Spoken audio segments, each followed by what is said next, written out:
Good morning and welcome to the Unitarian Universalist Church of the South Hills, also known as Sunnyhill. It is a great joy that you could join us here for this service and hear that gathering music. Most lovely. Our mission here at Sunnyhill is to create a more just and compassionate community within and beyond our walls. My name is Mary Jo Hennessy, and I serve as a worship associate for this congregation. If you are a newcomer or a visitor to our congregation, most welcome to you, and please go to sunnyhill.org and click on the button that says New to Sunnyhill. You can receive more information about our congregation, and you can sign up to receive our weekly email newsletter called The Beat, which gets delivered to your inbox every Wednesday and gives you all the information coming up about events related to our congregation and other interests that are part of our mission. So once a week, The Beat on Wednesdays. And as a newcomer, if you would like to be greeted during coffee and conversation, which happens after service, please take a bright red mug, and members will seek you out to make sure you are warmly welcomed. And if you're out there joining us online today, please say hello or good morning in the comments on Facebook or YouTube. We'd love to hear from you and say a gracious good morning to you as well. And now, a gentle reminder, let us please shut down those cell phones and those tablets, disconnect so we can be here together in this sacred space during this time. Today's service is titled Juneteenth for Everyone. Juneteenth is a federal holiday that commemorates the day when the news of the emancipation reached South Texas, more than 2 years after Lincoln's proclamation. As an affluent, mostly white, suburban congregation, why and how is it important and appropriate for us to celebrate this holiday? There are plenty of seats up front. Come on down. Don't be shy. Our opening words were written by Johnalou Johnstone. We shall overcome. When we can truly celebrate the diversity of contributions and talents offered by all people, we shall overcome hatred and prejudice and oppression. When we can truly extend our hands to one another in loving acceptance, we shall overcome the past that haunts us now. Living in peace and freedom, we shall overcome the wrongs that have happened and the debts left unpaid. Let us join together in that commitment to overcome. Let us say together, Amen. Let us say together, Amen. Please join me in the words to light our chalice. We kindle our chalice, a symbol of freedom and peace, as we work together to overcome fear, hatred, and oppression. Good morning. Before we sing together today, I'd like to share these words from Duro Farrar during his time as the director of music at First Unitarian Portland. The song, Peace Like a River, is a Negro spiritual that white people turned into a children's song because of how easily it lends itself toward added verses and silly hand movements. But it is a spiritual out of the American slavery era, rather the American slavery tradition, that talks about how black slaves needed to put up a front before their white oppressors for fear of expressing their true emotions, for fear that expressing their true emotions would have dire or even fatal results. You see, rivers look peaceful from the land, but they are extremely busy and often violent under the surface. Peace Like a River is about showing peace and feeling rage.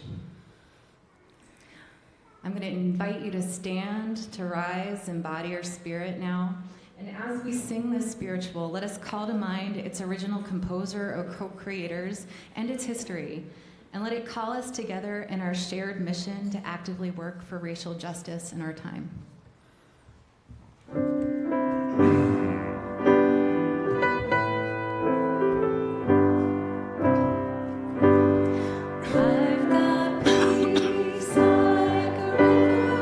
I've got peace like a river. I've got peace like a river in my soul.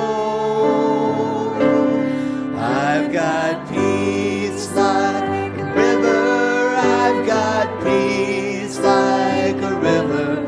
I've got peace like a river in my soul.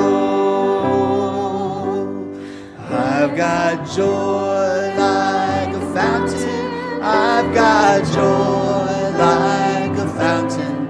I've got joy like a fountain in my soul. I've got joy like a fountain. I've got joy like a fountain. I've got joy like a fountain in my soul. I've got love like an ocean. I've got love like an ocean.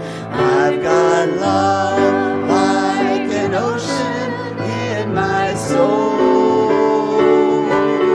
I've got love like an ocean. I've got love like an ocean. I've got love like an ocean in my soul. I've got pain like an arrow. I've got pain like an arrow. I've got pain like an arrow in my soul. I've got pain like an arrow. I've got pain like an arrow. I've got pain like an arrow in my soul. I've got tears like raindrops. I've got tears like raindrops. I've got tears like raindrops in my soul. I've got tears like raindrops. I've got tears like raindrops. I've got tears like raindrops in my soul. I've got strength like a mountain. I've got strength like a mountain. I've got strength like a mountain in my soul. I've got strength like a mountain. I've got strength like a mountain. I've got strength like a mountain in my soul. Thank you. Please be seated.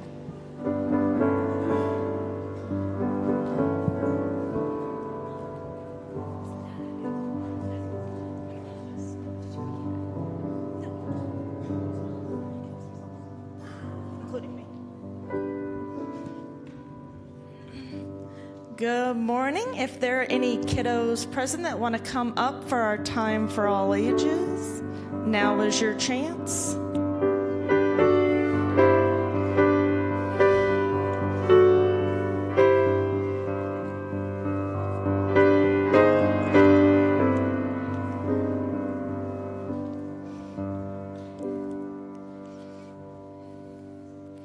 All right, friends. Good morning. Many years ago, there were enslaved people all across America who did hard work for no pay. The enslaved people were taken from their homes in Africa and brought to America by boat to build the American economy. When they started families and had children, their children were also enslaved and forced to do the work too. For 250 years, this continued. The enslaved people were strong, resilient, and brave, and they endured countless horrible actions. The Emancipation Proclamation was passed in 1863 by President Abraham Lincoln. This declared that all people in America were free from slavery. This was a joyous occasion, you can imagine, but the news did not travel fast. It was not until June 19th, 1865, 2.5 years later, that General Gordon Granger arrived in Galveston, Texas, proclaiming that slavery had ended and that all people were free. There was jubilation everywhere.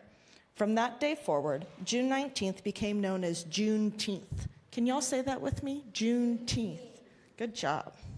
It is a day to celebrate freedom and remember the long, hard journey towards equality. Right here in Mount Lebanon, where we're sitting right now, Mount Lebanon, there is an annual Juneteenth picnic. And guess what? We're celebrating it today at 2 p.m. at the main park. This event will be full of joy and includes dancing, making new friends, and of course, food. If you decide to go to this event or celebrate Juneteenth another way, there are a few things about the food. First of all, it's delicious. Second, many of the items you will see are significant. They're symbols of the history of Juneteenth that you could find right on your plate. First, look for foods that are the color red. There are many reasons why the color red is important. It was very rare during the time of slavery to be treated to red foods, and everything the enslaved people got to eat was bland. The red color was also significant to the cultures many of the enslaved people in Texas came from, including Yoruba and Congo. You may see red beans and rice, barbecued meats, and watermelon, all of which are red. After preparing the delicious meals for the house masters, many enslaved people were not even allowed to eat the leftovers.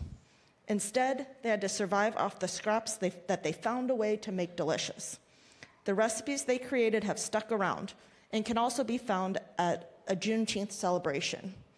They include fried chicken, mac and cheese, collard greens, catfish, potato salad, and cornbread. These items show how the enslaved people used limited resources to make the food that they could eat delicious. This Juneteenth, I hope that you all get to celebrate and experience the joy of freedom and remember what we are celebrating. Our country still has so much work to do to get to our dream of liberty and justice for all. Remembering history, even when it's challenging, is important for us to move forward to a better tomorrow. And with that, we will head to our RE classes. Let's sing the children out. As you go, may joy surround you. As you go, go in peace. Know our love is with you always. As you go, as you go, as you go, may joy surround you. As you go, go in peace. Know our love is with you always. As you go, as you go. Good morning. My name is Bradley Convis. I've been very grateful to serve as a board member the last 5 years. And I've been asked to share a few moments of my time with you to express, first off, my gratitude for the support of this congregation as a board member and how many people have come up to me and talked to me about issues that were important to them. And I've been able to act as a conveyance, a supporter of you, of your wishes and your needs. So I've been very, very grateful to be a part of the board. I was first asked when I was relatively new here, and you might be sitting there thinking, oh, I'm so new, I can't possibly help out much. But I was, I think, only about a year in as a member when I was asked to be a board member.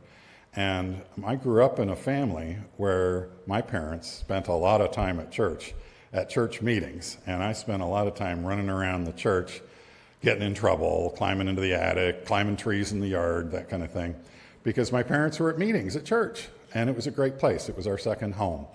I hope that you'll consider this place your second home, and when the call to action comes to you, and maybe somebody asks you or opportunity presents itself, that you'll step up and volunteer your time, your energy, your love and commitment, and give to this loving, wonderful spiritual community. And in recognition of someone in particular, we're just going to put the spotlight on one person today. There's so many wonderful people in this congregation that have made a difference every year to the annual auction. But today, just today, we're going to put the spotlight on Nanette Miller. Is she here today?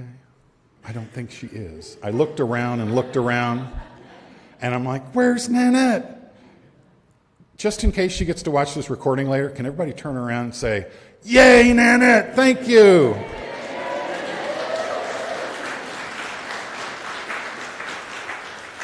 So it's kind of anticlimactic to not have the person here, but we want to celebrate Nanette's tireless energy, her love, her spirit that she has put into the annual auction for years.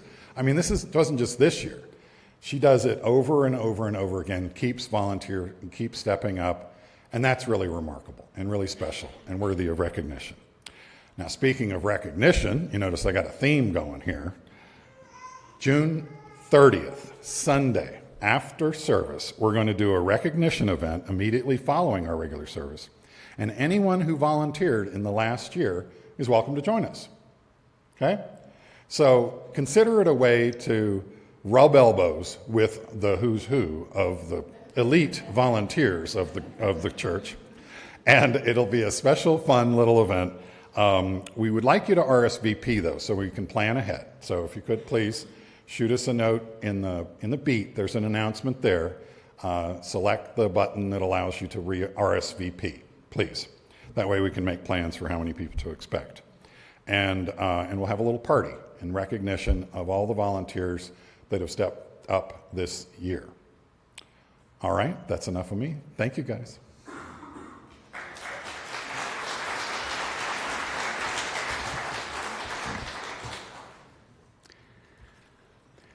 Rini is about to play an instrumental rendition of the song Lift Every Voice and Sing, which was written as a poem by James Weldon Johnson and set to music by his brother John Rosamond Johnson.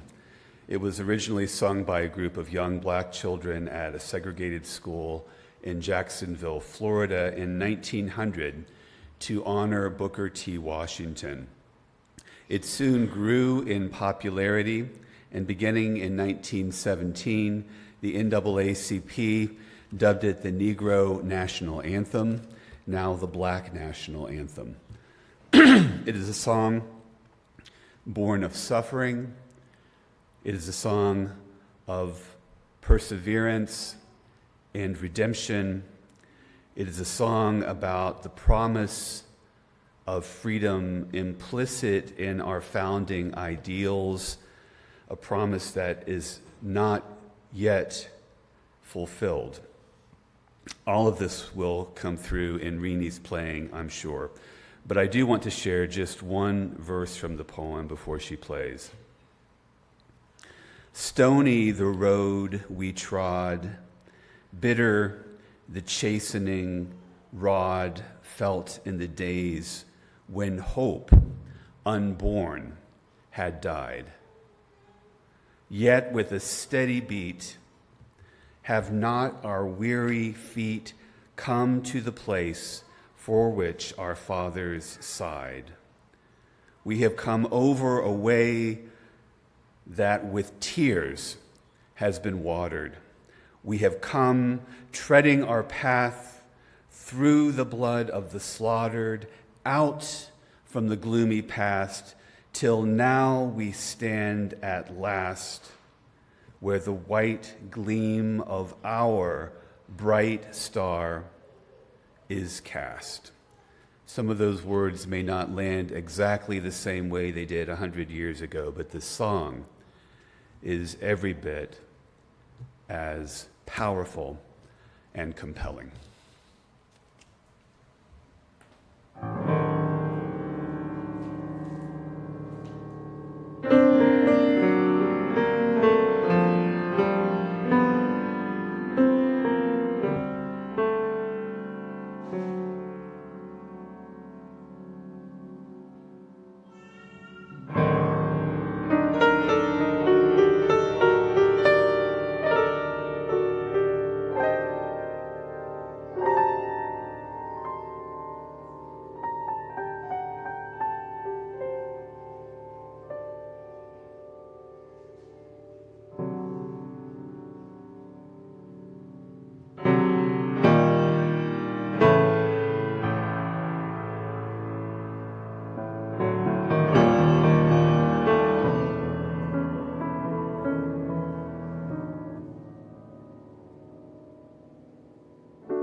service where we share joys and sorrows that have been submitted by members of the congregation.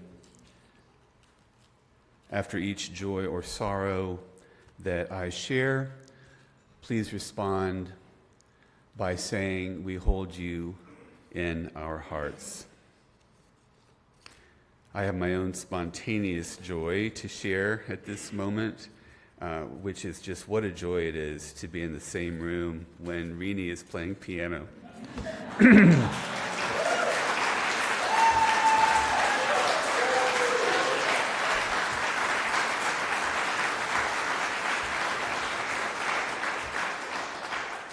For all the depth and beauty that you bring to us every week. We hold you in our hearts. A joy from Chris Simsick, who says, "Sharing time today with my lifelong friend, Karen Santoro, is bringing me great joy. I'm so thankful that we have this time together. To Chris and to Karen, we hold you in our hearts." A sorrow from Corey Hollemeyer. Corey says, "My partner is in the hospital. Please pray for him or send him positive energy." To Corey and her partner, we hold you in our hearts. A joy from Miriam Carr and the garden crew and larger Sunnyhill community. A great joy to Jane Gensel for leading our community plant sale and taking over the garden crew leadership with grace, excellence, and passion. Huge thanks to Jane and all who are involved in the garden. We hold you in our hearts. A joy and sorrow from Deo Baquet. My husband Scott has found a job, but this means Hollis will finally need to go to daycare. To Deo, husband Scott, and Hollis, we hold you in our hearts.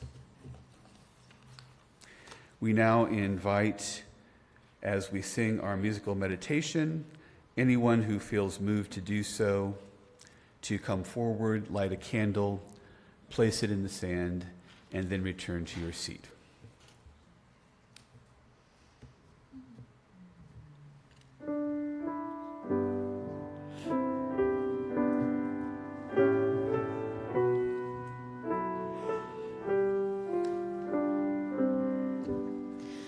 Do you hear, oh my friend, in the place where you stand, through the sky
Please join me in the spirit of meditation or prayer.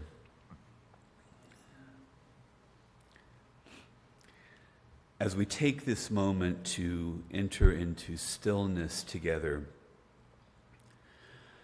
we sense how very difficult it is to be here in this moment, just as we are, just as the world is, just as everything is. All that is real and alive exists in this moment alone. All that is possible and beautiful is present only now.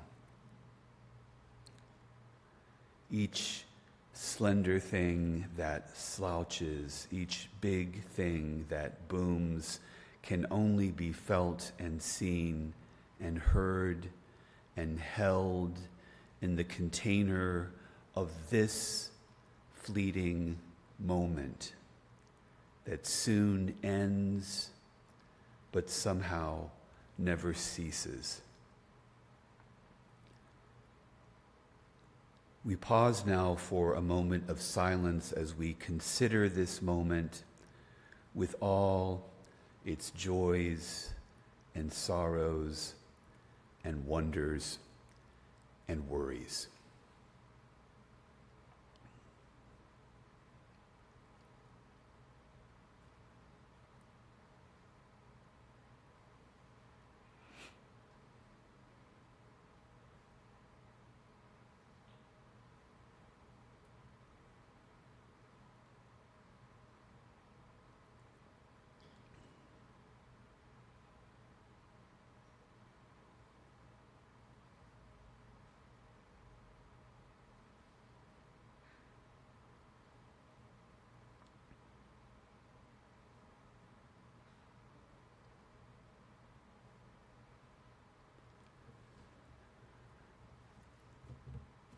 Let us hold one another as this moment holds us, securely, tenderly, with great care and affection, with profound regard for what is. And let us hold this moment. Let us heed this moment and praise it. Let us offer ourselves up to this moment, knowing that all we have is now and each other and the love that is shared through us and around us. May it be so now and now and now again. Amen.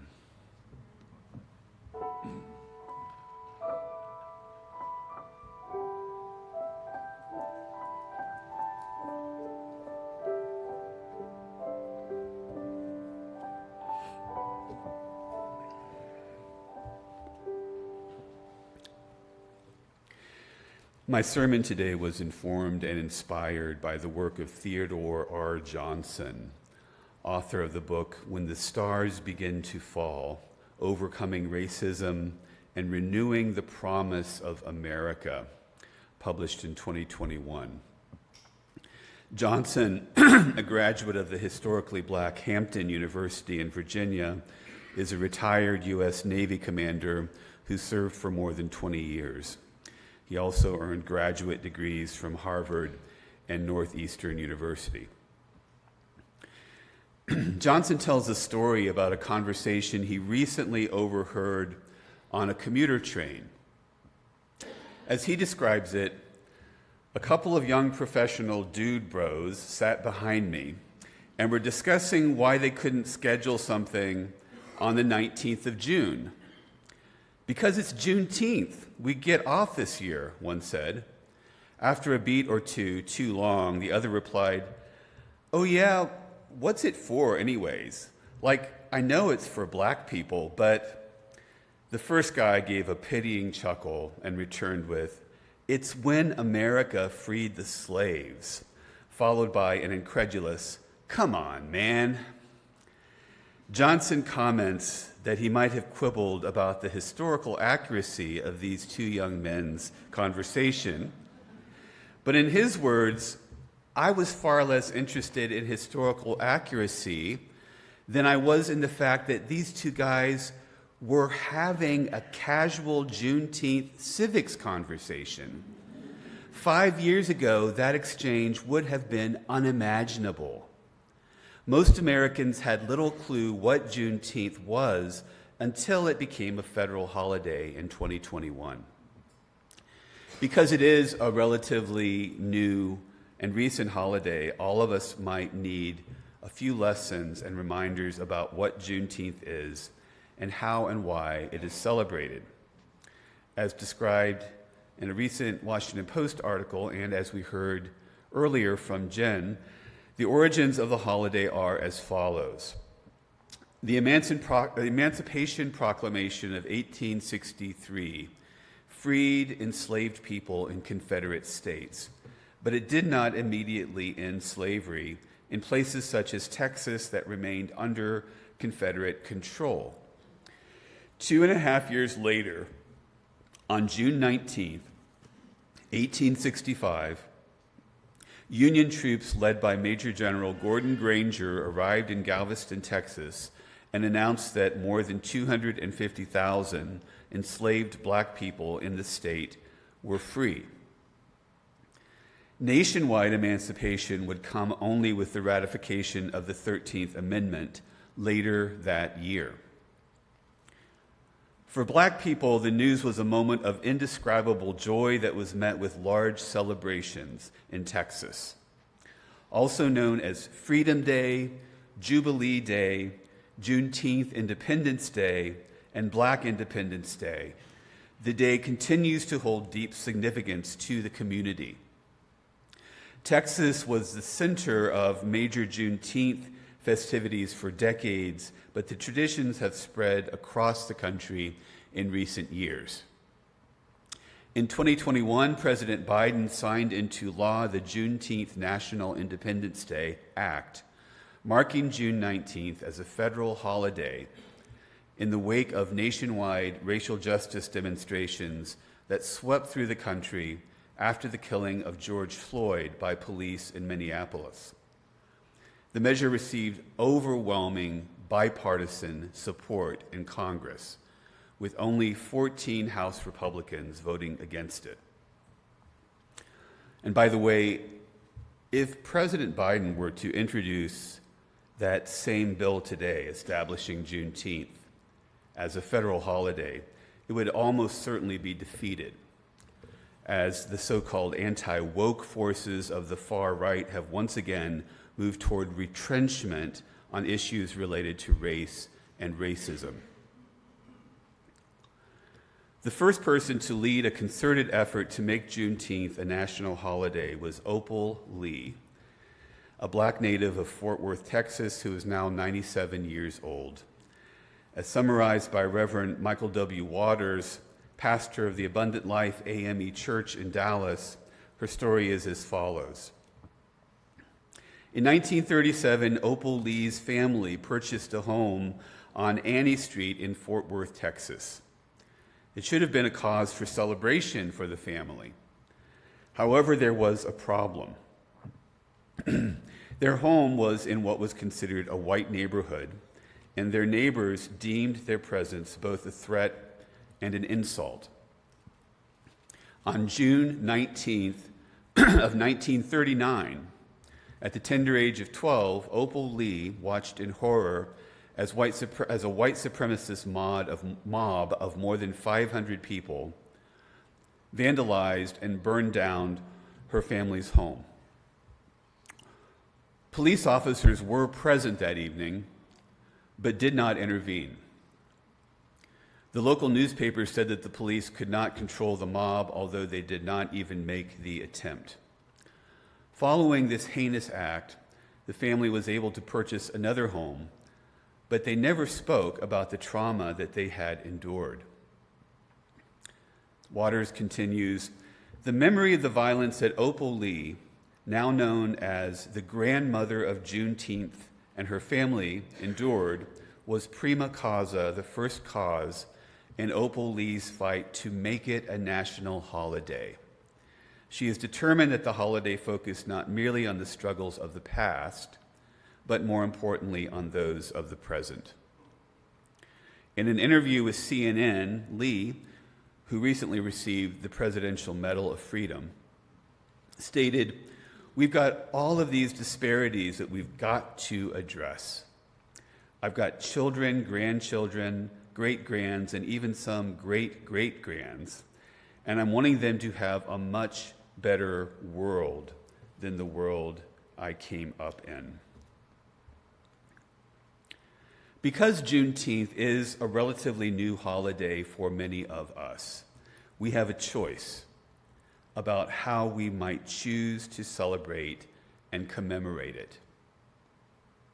We have an opportunity to explore and remember its significance before it becomes yet another federal holiday that has been co-opted by the American hyper-capitalist machine.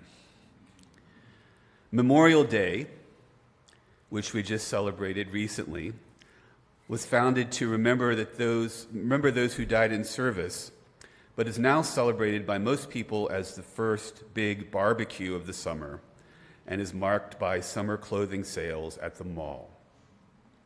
Labor Day, founded to remember the contributions of working people to this country, is now celebrated by most people as the last big barbecue of the summer and is marked by, as you might guess, fall clothing sales at the mall.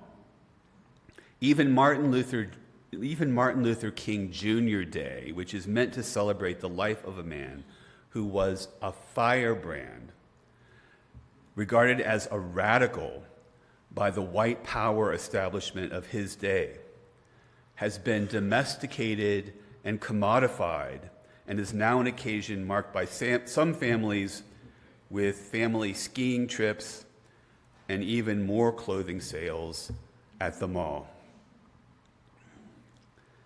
I love this country, but I hate the way it corrupts and ruins holidays that are supposed to be imbued with deep meaning.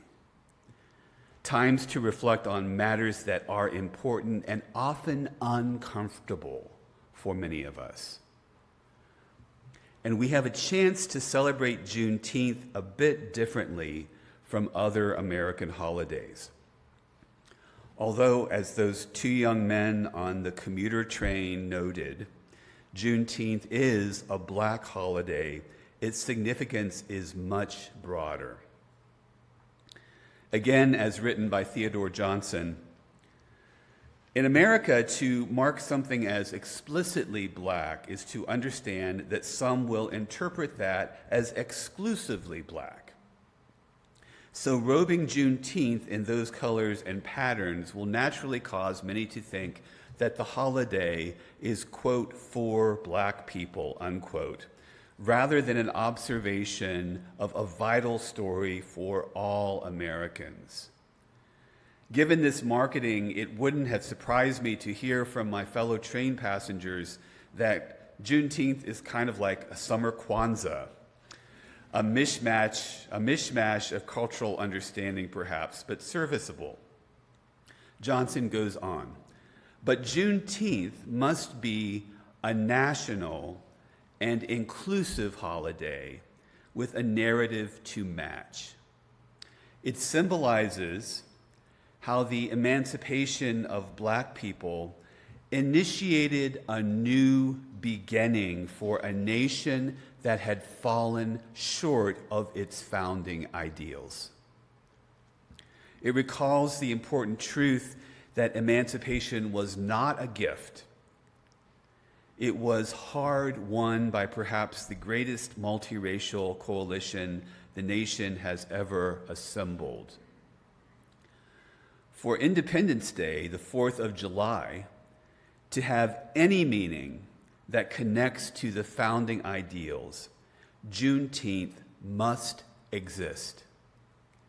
Without a shared celebration of June 19th, there is no reason for fireworks on July 4th.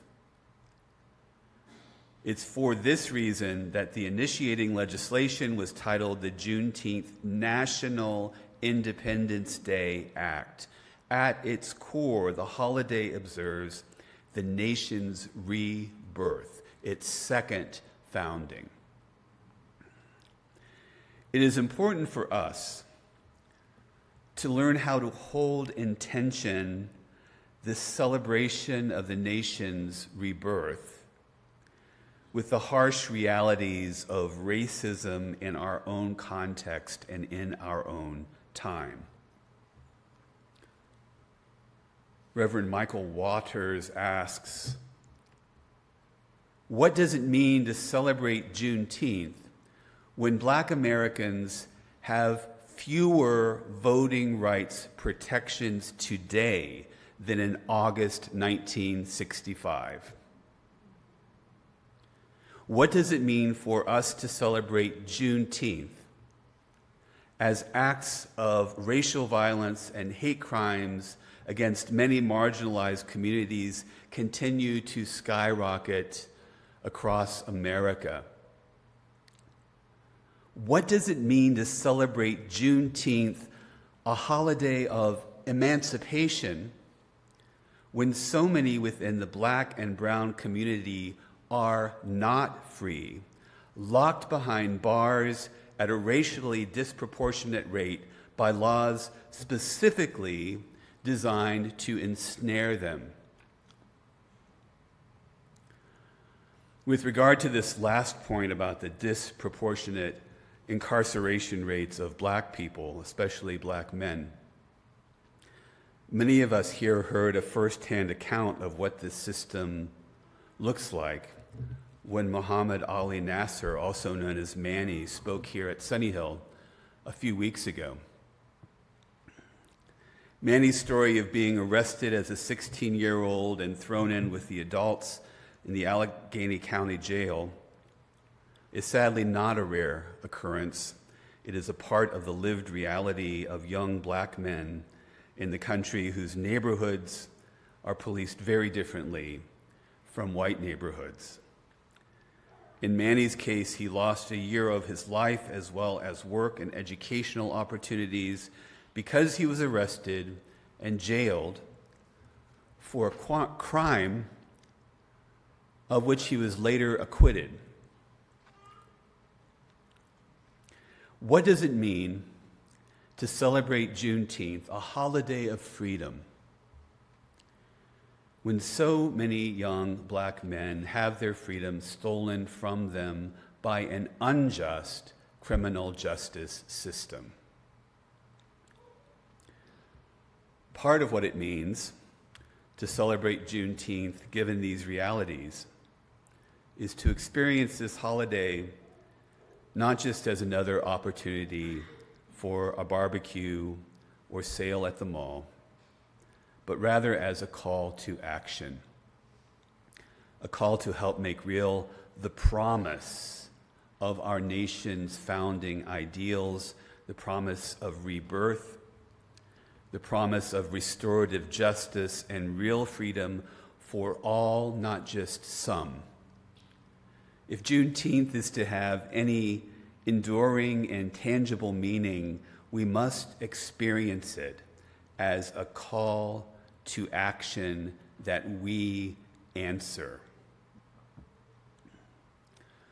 One way to answer this call is to become involved in our congregation's criminal justice reform team, headed by Pat Murray and Fran McDowell. Pat's here today. Pat and Fran have been faithful and passionate advocates for reforms at the Allegheny County Jail and in our court system. They have participated tirelessly in jail oversight board meetings. They have worked with the Pennsylvania Interfaith Impact Network and other organizations to help those most affected by the cruelties and the shortcomings of the current systems. And Pat will be at the back of the congregation after the service today to talk with anyone who's interested in helping with the criminal justice team. You don't have to join the committee. You don't have to commit to anything long term. In fact, there are a number of things that you can do that require relatively little commitment but will have a big impact. So please talk with Pat after the service to learn more. Pat has some compelling and in some cases heartbreaking stories that she can share with you. Another way you can answer the call of this holiday is to support and participate in the Mount Lebanon Juneteenth celebration taking place today from 2 to 6 p.m. in the Mount Lebanon Park near the high school. It is an event where, as described by the organizers, there will be opportunities to line dance, share soul food, and commemorate this important and meaningful holiday. It is an event for all races, nationalities, and religions to join hands and truthfully acknowledge a period in history that shaped and continues to influence our society today. And in the spirit of full disclosure, Sunnyhill member Valerie Fleischer is one of the lead organizers of this celebration. Because Sunnyhill is a sponsor of this event, and we are supporting it with our Share the Plate offerings this month, it is especially important that we show up in significant numbers. So much of this work is about showing up. And I hope that's what we'll do. I hope and pray that as we commemorate Juneteenth in whatever way we can, we will do so in the spirit of Opal Lee and others who call us, all of us, to remember that we are not truly free until all of us are free. May it be so. Amen. Please rise again and body your spirit to join in singing our closing hymn, Hush.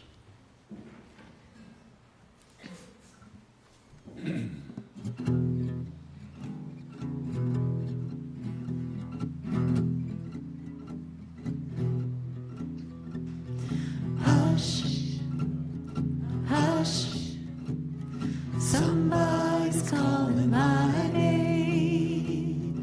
Hush, hush, somebody's calling my name. Hush, hush, somebody's calling my name. Oh my Lord, oh my Lord, what shall I do? What shall I do?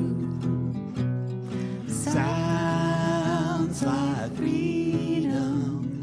Somebody's calling my name. Sounds like freedom. Somebody's calling my name. Sounds like freedom. Somebody's calling my name. Oh my Lord, oh my Lord, what shall I do? What shall I do? Sounds like justice. Somebody's calling my name. Sounds like justice. Somebody's calling my name. Sounds like justice. Somebody's calling my name. Oh my Lord, oh my Lord, what shall I do? What shall I do? I'm so glad trouble don't last always. I'm so glad trouble don't last always.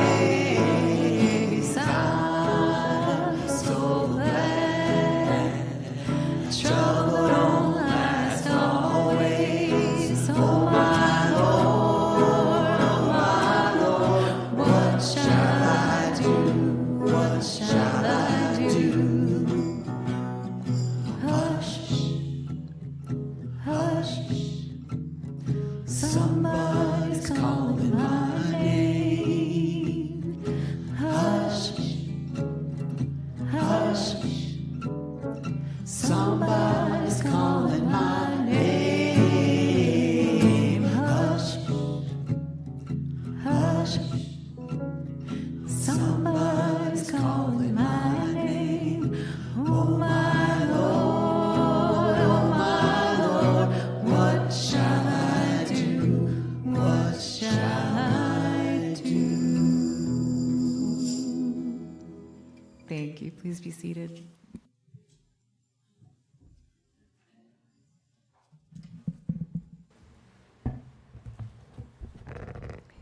It is time for our offering, and as Reverend Jim mentioned, the Share the Plate beneficiary for this month is the 4th annual Juneteenth celebration, which takes place today, June 9th, Mount Lebanon Park, from 2 to 6 p.m. We are a gold level sponsor and are committed to raising $1,000 to support this event. As of right now, we are a little short. We have only raised $354.50 so far.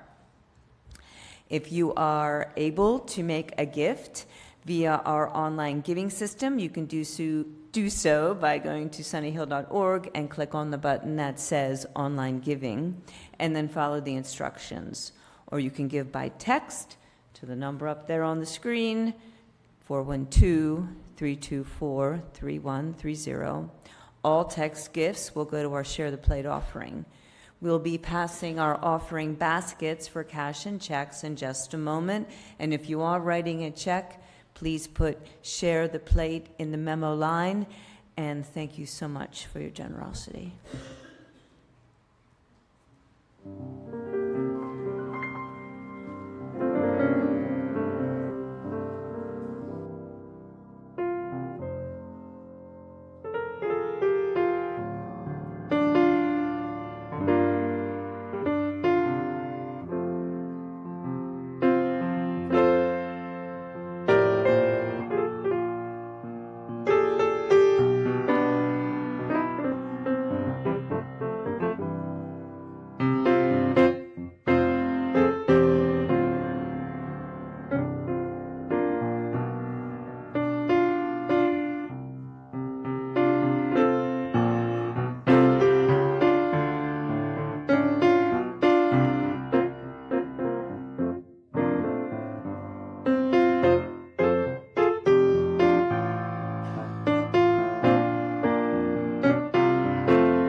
May we please say together the words for extinguishing our chalice. We extinguish this flame, but not the light of truth, the warmth of community, or the fire of commitment. May these be kindling in our hearts until we are together again.